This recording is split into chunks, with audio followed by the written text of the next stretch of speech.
Days after communal violence ripped apart northeast Delhi, the majority of victims in large parts of the riot-affected areas are yet to receive adequate and proper aid from government agencies. The victims are complaining now about the neglect by political parties and leaders. It took over a week for the administration to really begin working to provide some kind of relief to victims. 47 have been reported killed in this violence, which lasted for 4 days. It is the working class neighborhoods, the homes of the poor that have borne the brunt of these violence. The Muslims have left many of the riot-affected places to join their friends or their families who have offered them shelter. They are now trying to seek compensation, and they are saying that the efforts to set up relief for them are painfully slow. The question of returning to work and earning their livelihoods afresh are foremost on the minds of the victims, but this will happen only if their families are first given a place to stay where they can be safe. Now, the Supreme Court has agreed to hear on Wednesday a plea seeking, among other things, the immediate registration of FIRs against BJP leaders Kapil Mishra, Anurag Thakur, Parvesh Verma, Abhay Verma, and others for hate speeches that had allegedly played a role in sparking the recent riots. The petition filed by 10 victims of the violence was mentioned for urgent listing before a bench headed by the Chief Justice S.A. Bobde. It said basically that it would be heard on Wednesday. This is a critical hearing. A fact-finding report by a team of civil rights activists has indicted the central and Delhi governments for failing to provide any relief whatsoever to those affected or displaced by the recent spate of violence. In each place, families which had to abandon their homes due to the violence are taking refuge with their relatives, or they have made private arrangements in different localities, or they are staying in temporary accommodation provided by private individuals, the report has said. The Delhi police on Monday arrested 40 people after they received over 2,000 distress calls on 1st March in connection with rumors that riots had broken out in many parts of the city. The maximum number of calls were received from southeast Delhi localities where Shaheen Bagh and Govindpuria. Calls were also received from the west and central Delhi districts. Now, the injured man in the viral video who was seen being forcibly made to sing the national anthem by Delhi policemen has died. His brother spoke to Newsclick recently, and at a relief camp in Mustafabad, a woman describes what exactly is missing in the relief effort so far, more than a week after the riots broke out. We take a look at this video. मुर्गा chicken का काम करते थे, ये कटाई का काम था इनका। ये इनका खुद का काम नहीं था, मजदूरी करते थे गाजीपुर मंडी में। हमारी मम्मी का सहारा वही था समझो। हमारी मम्मी को ही देखने गया था वो, तो उसे पकड़ लिया पुलिस वालों ने, मारा है। 8 बजे सोमवार को मालूम पड़ा था, वो भी हमें दूसरे लोग बतलाने आए थे और पुलिस वालों ने ही फ़ोन करवाया था। जहाँ उनने काम सीखा उस्ताद जी ने, उनके पास मुँह जवानी नंबर याद था उसको, तो उन्हीं नंबर पे से फ़ोन करा, उन्होंने हमें कॉन्टेक्ट करा, वो बतलाना आए। तो हम GTV गए, हमारी मम्मी हमारे भाई वगैरह, तो GTV में नहीं मिला, ज्योतिनगर थाने में बतलाया गया, ज्योतिनगर थाने पहुंचा दिया। ज्योतिनगर थाने में हम गए तो हमें मिलने नहीं दिया, ना मिलने दिया, ना अंदर जाने दिया, किसी को भी नहीं। सुबह बुलाया था, सुबह गए, हमारी मम्मी और हमारे बहनोई, तो हमारे बहनोई को और मम्मी को डांट के और गाली गुप्तार करके भगा दिया गया। तो उसी रात को फ़ोन करके बुलाते हैं हमें कि अपने भाई को ले जाओ, आप जमानत छोड़ दे रहे हैं हम। तो हमारी मम्मी लेने गई, रात को 1 बजे वापसी लेकर आई। वापसी लेकर आए, हमने घर में रखा, थोड़े खाते खिलाई पिलाई करी, तो उसकी हालत जब भी सुधर नहीं रही थी तो हमने अस्पताल में भर्ती करा, अर्बन अस्पताल में। अर्बन अस्पताल में सुबह 11-12 बजे हम लेके गए थे, तो शाम को 10 बजे हमें डेट की खबर मिल गई थी। मारा पीटा गया उसे बहुत। उसका कोई इलाज नहीं हुआ, बस जो इलाज हुआ वो बस 5-10 मिनट का इलाज हुआ, वो भी उल्टा सीधा ट्रीटमेंट करवा के वो ले आके ज्योतिनगर थाने में दे दिया। उसे आराम वहाँ ट्रीटमेंट सही मिलता, उसकी यानी कि अस्पताल में सही उसकी होती तो वो बच सकता था। उसका कोई सब जगह से उसकी लापरवाही हुई, बिल्कुल पुलिस वाले ने मार के मूर के छोड़ दिया। काफ़ी देर बाद जिप्सी आई तो वो भी लापरवाही थी। और दूसरी बात फिर वहाँ पे GTV में भी थोड़ा ट्रीटमेंट सही कर देते या रखते, आराम करने देते या कोई ग्लूकोज वगैरह चढ़ाते तो उसे आराम मिलता तो चढ़ जाता। बाकी ऐसा कुछ नहीं हुआ। हमारे भाई के साथ बहुत ज़्यादा नाइंसाफ़ी हुई है, इस वजह से उसकी जान चली गई। सबकी गंभीर हालत है, बस वो घर से बाहर ना जाना चाहते हैं। अस्पताल में तो बिल्कुल भी नहीं जाना चाहते हैं, क्योंकि अस्पताल में उनमें भरोसा नहीं है, बिल्कुल भी अस्पताल में भरोसा नहीं है। इस वजह से वो अपने घर में ही इलाज कर रहे हैं, खिलाई पिलाई कर रहे हैं, बस सांसें चल रही हैं उनकी। और मैम सब कुछ जल गया, सारे अरमान, बच्चों के सपने, पढ़ाई लिखाई सब कुछ जल गया। छोटे छोटे बच्चों के बैग, कॉपियाँ सब कुछ जल गए। एक भी चीज़ घर में ऐसी नहीं बची तो जाके अपने बच्चों को तन ढाक लूँ। इस तरह की कंडीशनल हमारे घर की कर दी गई है कि हम अपने घर को देख नहीं सकते हैं। हाँ मैम, बिल्कुल सारा एरिया ख़राब कर दिया और मेरी तो पूरी ज़िंदगी की कमाई सब बर्बाद चली। मेरे घर में कुछ नहीं, सारा माल, कारोबार, घर में ही मेरा कारोबार था मैम। पापे फेन मट्ठी का दूसरे के यहाँ से ख़रीद के बेचते थे। तो दूसरे के यहाँ से ख़रीद के आए, वहाँ तो सारा पेमेंट हो चुका था, लेकिन अपने घर में भरा हुआ सारा माल जला दिया गया। मैं कहाँ से उनकी पेमेंट, जैसे लेके आते थे फिर उन्हें बेचते थे, फिर उनकी पेमेंट करते थे और जो बचत होती थी वो अपने घर में यूज़ करते थे। तो मैम जब मैंने माल उठा लिया, उनकी तो पेमेंट मुझे देनी पड़ेगी, माल हमारा सारा जल गया। अब हम बताओ कहाँ से भरूँ। Now we look at the news from Uttar Pradesh. 15 people, including 8 students of Aligarh Muslim University, have been booked for instigating protesters who were participating in an Anti-Citizenship Amendment Act demonstration in Aligarh. Some of these students, including the former Vice President of AMU Student Union, Sajjad Subhan, are from Kashmir. There was violence on February 23 in Aligarh after a clash between anti-CAA protesters and the police broke out. Several people were injured. After this, women blocked the Aligarh-Muradabad highway in the Jivangarh area. The blockade was cleared on Saturday evening. The protesters have been booked under sections 149, 150 and 291 of the IPC, which relate to unlawful assembly, preparing people to join an unlawful assembly, and creating a nuisance after being asked not to do so, which is section 291 of the IPC. We have human rights activist Gautam Navlakha with us to discuss the provisions of these laws. What is the trouble with these laws, Gautam? Why are they constantly being imposed? What is the meaning and history of these provisions?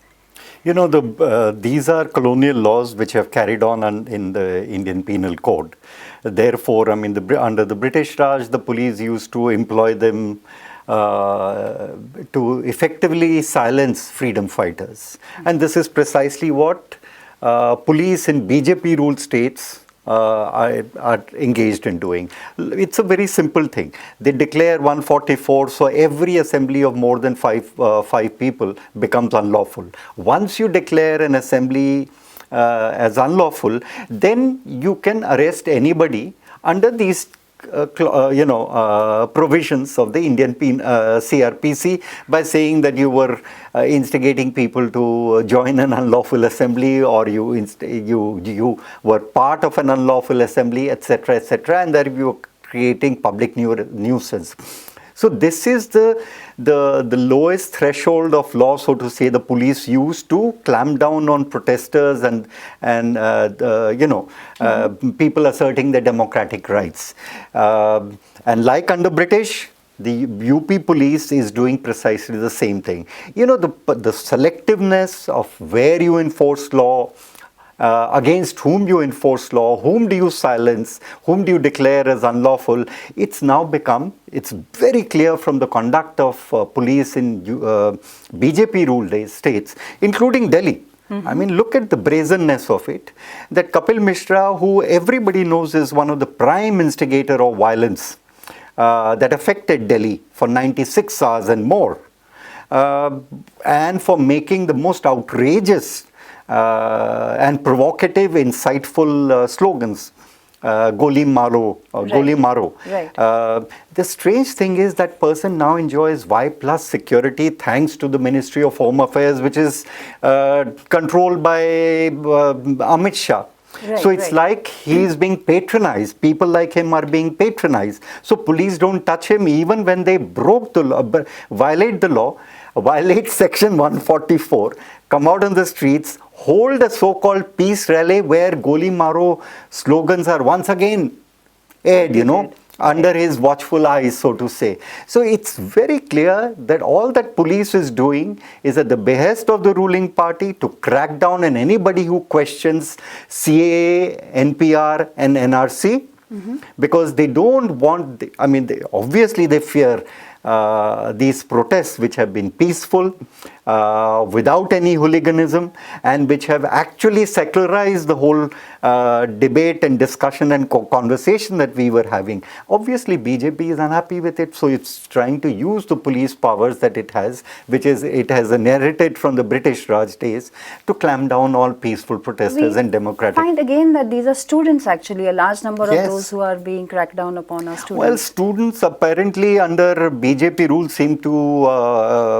be the main targets of their wrath, because if you look at JNU, Jamia, Aligarh Muslim University, Jalapur University, or other universities, Hyderabad and elsewhere, you'll find that especially BJP, particularly in BJP ruled states as well as others, students have had to face the brunt of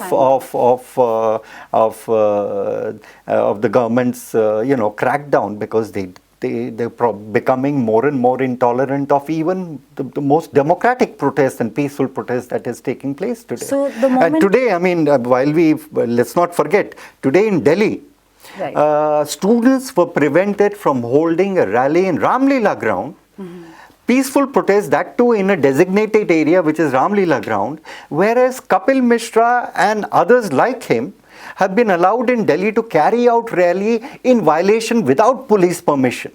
Right. So that just shows how brazen and blatant it is. So no matter what laws they use, it's the selectiveness and the bias of the police force and the government, and especially BJP ruled government, which is coming forth. All right, thank you, Gautam.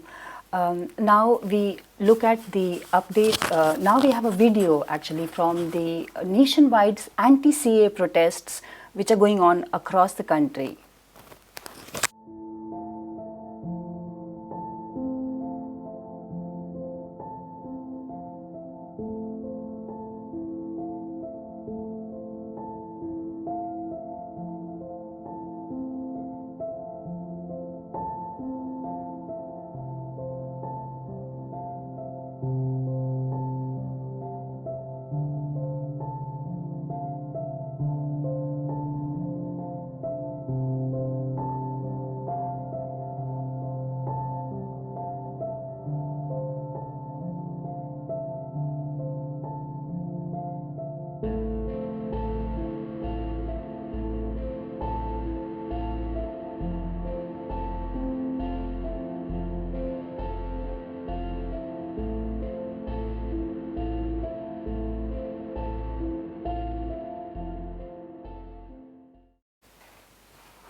Six high viral load cases of COVID-19, earlier known as a novel coronavirus, have been found in Agra and Uttar Pradesh. On Monday, 2 cases, one in Delhi and another in Telangana, were already reported.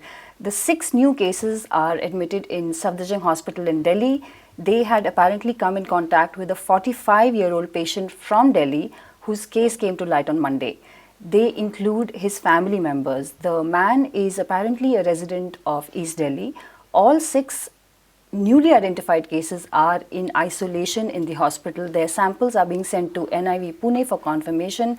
The Ministry of Health has said that the contact tracing for these 6 from Agra is being done through their integrated disease surveillance program. On Monday, the Rajasthan Health Minister Raghu Sharma had said that an Italian tourist has tested positive for coronavirus in Jaipur. The first sample collected from this man on 29 February had tested negative. His condition deteriorated, so a second sample was collected, which happened to test positive on Monday. In Noida, this reported case from East Delhi has caused some panic. A school has shut down due to the scare. The Prime Minister has said that there is no need to panic. The hotels in Agra, however, have started screening people and visitors coming from Italy and 2 other countries. The Union Health Ministry on Tuesday issued a travel advisory, basically which refers to nationals of Italy, Iran, South Korea, Japan, which includes those who have not yet entered India. The advisory also suspends visa on arrival issued by March 3rd to Japan and South Korean nationals who have not yet entered India. Regular visas and e-visas granted to Chinese nationals issued on or before February 5 have already been suspended. That suspension continues. We have Editor-in-Chief of Newsclick, Prabir Purkayastha, with us to discuss the impact of this epidemic. They're saying that stocks will plunge. Some people are saying that the democratic election will turn around in the US. The world order is going to change because of coronavirus. And it's come to India. Prabir, what's happening? Well, I think there are two separate issues we should address. One is on the health systems, particularly in India, countries like India or the United States. They have, at the moment, not very dissimilar systems, in spite of the fact that the US would be considered an advanced country and India would not, in spite of Mr. Trump declaring us a developed country. But of course, that's only for not giving trade preferences. So that's really a imposing tax issue rather than declaration of development. I think the issue that comes up in these places is how is the public health system equipped to face such epidemics? Because it's very clear that this cannot be faced by privatized medical care or insurance-based medical care. Why is it so? Because if you are ill, this will not be based on your class. Unfortunately, germs, microbes don't respect class as much as we human beings do. Therefore, if there is an infection, it will not respect class barriers. Every class is going to get infected. And if the people get infected, irrespective of who they are, it is going to spread across to other people. Right. So effectively, this means that the public health system, which is the front line of defense, if it is not able to test people, isolate people, put people under conditions where you can quarantine them, but also treat them. If you don't do all of this, your numbers are going to increase, and the health people, the health personnel who must be doing all of this, they also need to be trained and protected. Right. So the essential part of it is that any such epidemic has to be handled by the public health system. Unfortunately, as the US has shown, forget India at the moment, even the CDC could test only 470 odd cases when the need to test was much wider. Now, of course, they have allowed everybody to test virtually any laboratory test, including hospital laboratories. But the fear is that it has already spread into the people, and at the moment, the 52 cases that we know are travelers, not people who have been in contact with people who have been directly infected, but really is community infections. So already you can see that the bulk of the patients that are emerging are what would be called community infections. The community infections are very much there in the US. Coming to India, at the moment, we seem to see these infections are because people have come from countries probably bearing the infection. And what we are seeing is the people who are in contact with them, like the case you talked about in Agra. Yes. I think it originated from somebody who came from West Asia. Yes. And the other is one of an Italian, somebody who had come back from Italy. And these are people who have gone to places where we know there is also an epidemic outbreak that has taken place there. COVID-19 is very much spreading in South Korea, in Italy, and in Iran. And from Iran, there are also other cases which are going around in West Asia. So till now, we have not seen what could be called community epidemics. But at the same time, we do not seem to have much testing kits either, or test facilities either. So if you want to do mass screening, as we might be required at any point, for instance, in Agra, for example, then are we equipped for it? And is the public health system equipped for it? Is really the crux of the issue? And I think that's a big failure that we will see, because we have privatized our medicine.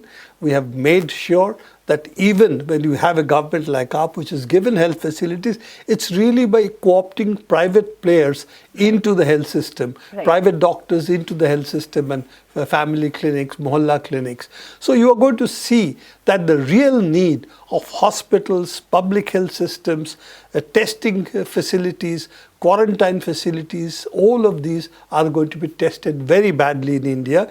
And if And I would say it's no longer a question of if, it's really a question of when. Because if all these countries are affected, it's very unlikely that we will not see any epidemic here at all. Let's keep our fingers crossed and hope it doesn't happen. But if it does, I don't think we are prepared for it. As I said, the US has shown how unprepared it was for this kind of crisis. Right. And the Trump administration, which quite often believes that viruses are hoax, Trump believes that he can produce a vaccine, get his people to produce a vaccine. Private players are so good in 3 months. He had to be corrected by his own officials to say not before 12 months to 18 months. Right. So all of this show the depth of the crisis when you give up public health for private health care. So that's one part of it. The second question you asked was about the economy. Global, yes. The global economy. Now, you know, the global economy, the manufacturing hub of the world today is China. It is the place for where various components, bulk drugs, for example, in the health system, Right. all of it originates, from which finally in medicine formulations are made. In other things, they get into machine parts which fit into other things. And therefore, if that gets into a crisis, you are likely to see what is called a problem with the supply chain, the global supply chain. For instance, as you know, iPhones are produced in China. Right. So Apple produces its Macs also in China. So the whole supply chain is very critically dependent on China. Fortunately, China is coming out of the epidemic. In fact, the new cases now are only about 200 odd cases. They're rapidly falling in China. Even the Hubei province is registering a drop, which is the epicenter Right. of the epidemic. So we are seeing that probably the supply chain will start moving again. They have taken a huge hit, but they can come up pretty quickly because the way the state, this is a public health system, which is geared up, means that they have the ability now to probably turbocharge their system to start the production again, as long as the epidemic is under control. And outside Hubei, the numbers are very small. So I think what we see now is that is going to be controlled, and therefore China will come back to the supply chain. But the problem that we have is all the countries have some part or the other of the supply chain. And what has happened to capitalism itself is that we have called what is called just-in-time production. This started the Japanese, this whole principle of it, don't store inventory. Because you have global supply chains which can deliver things very quickly. So therefore we don't need a storage of inventory at any point, and therefore get what you want, produce it, give it to the consumer, don't hold the inventory. As a consequence, if any disruption globally takes place of a global epidemic, we are likely to see a crisis which is of a significant order. It will appear as a temporary crisis because as the epidemic first takes place and then wanes, if it doesn't reach the Spanish flu proportion of 1918, where 40-50 million people had died, if it doesn't reach that, and I don't think it will, it cannot, because we are relatively, it was the aftermath of the war. Today we are relatively in a different situation. But if we come to even a temporary supply chain seizure, what happens is as the economic activities get affected, crisis in different sectors takes place. The question is how much resilience does the other economic systems have? And unfortunately, we are in a situation where there's a huge number of people who are daily wage workers. In India as well, you will see that salaried workers' numbers have come down. Their ability, therefore, to sustain themselves for, say, 2 months, 3 months, 6 months being out of job is relatively much less. India, of course, you have the also the farmers, that you can go back to your home, so to say. But even then, the reserves that people have are low. In the West, as you know, what is happening is a casualization of the work. So their ability to also bear up to this is much lower, and social security is not a very good cover. So that has also weakened, particularly in places like the United States. So what you are seeing is the possibility of the supply chain seizing up, but also consumptions dropping. And if the consumptions drop, then what is going to happen is a recession. Yes. Now, Nurul Rubani, who was one of the economic analysts. They're calling him Dr. Doom. Because he had predicted in 2008, Right. in 2008, the crisis that took place. He was one of the very few people who predicted that. He also has a theory that the current economic theories cannot do what is called a black swan event. A black swan event is if you see only white swans, and black swans are very infrequent. When they appear, you do not recognize it. So he is basically saying unusual events do take place in economics and takes place more frequently than we think. But the economists predict only based on what they have seen, and therefore they don't predict such events. According to him, the way the global economic system is poised is much more fragile today. So any push this way or that way can tip it over. And his theory therefore is, or his position therefore is, due to all the factors that I have talked about, that there is a possibility of an impending serious downturn. He says 30 to 40% drop in the stock market. Yes. Now, stock market is only one measure of the economy, because that's where the capitalists see the economy in terms of the stock market, but it doesn't mean 30 to 40% drop in production or consumption. So we must separate the two. All right. So what is really alarming also and worrying, that India has a very few number of cases reported, but already we got a misdiagnosis. One man was, is this going to be very common? Are we going to have a lot of problems of this nature in diagnosis? Well, the problem that is there is that the diagnostic kits which have been developed, they may not diagnose so quickly. That means you need to, you see, what happens is the diagnostic kits are really looking for the fragments of the virus in your bloodstream, so that they can take a sample, look at the sequence by genome mapping essentially. So this is a business which is not completely foolproof. Okay. So you need to have a certain number of viruses that you take in the sample to be sure that yes, this is the diagnosis. So I think there is that problem over there, that this is not unusual that they did not find it so quickly. But it does show that one test may not be enough. You need repeated tests before you can be sure the person is free from COVID-19. Now, the fact is, a lot of people have flu-like symptoms. There is also what is called atypical pneumonia, where there is infection of the lung, and then you see the white spots. So if viral pneumonia, which is already known, if it's viral pneumonia, we can say, okay, that's why it happened. But if you have a pneumonia which is not seen to be typical, then there's a possibility you have COVID-19 infection in the country, which has not been diagnosed. So atypical pneumonias, to be frank, are there all the time. It's not that this is only fresh, only now we are seeing it. It's there for other cases also. But you can also mask, therefore, a small infection in the community, which later can be big. So those are the risks we carry. And unfortunately, it's, as I said, that the chances are, as if a global pandemic takes place, which it seems to be on the way, we have discussed it earlier. You have Europe, Italy as a focus, you have Iran in West Asia, and you have South Korea in Asia. China managed to really control the flow of people and so on with a very strong hand. Both the people cooperated, the government was very efficient. If others don't manage it, then the global spread is probably much closer now than ever before.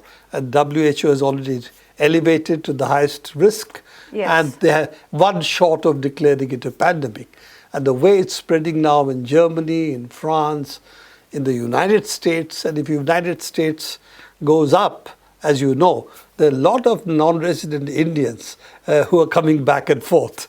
So I think we are unlikely to be out of the global pandemic if it takes place. I think it would be very lucky if it does not happen, or if the warm weather prevents the transmission of the virus. We don't know the nature of the transmissibility. We might escape. But those are really open questions at the moment. I said more chances, as people have said, if rather than when. We need to be prepared. And yes, it will take, our economy will take a hit with already the crisis we have in jobs, in manufacturing, all of it. We're going to take a second hit on this as well, if it happens or when it happens. Right, we are already getting reports of Baddi industrial units, etc., some disruptions there. Thanks a lot, Prabir. And that's all we have in today's episode of Let's Talk. Catch us live Monday to Friday at 3 p.m. Thank you for watching.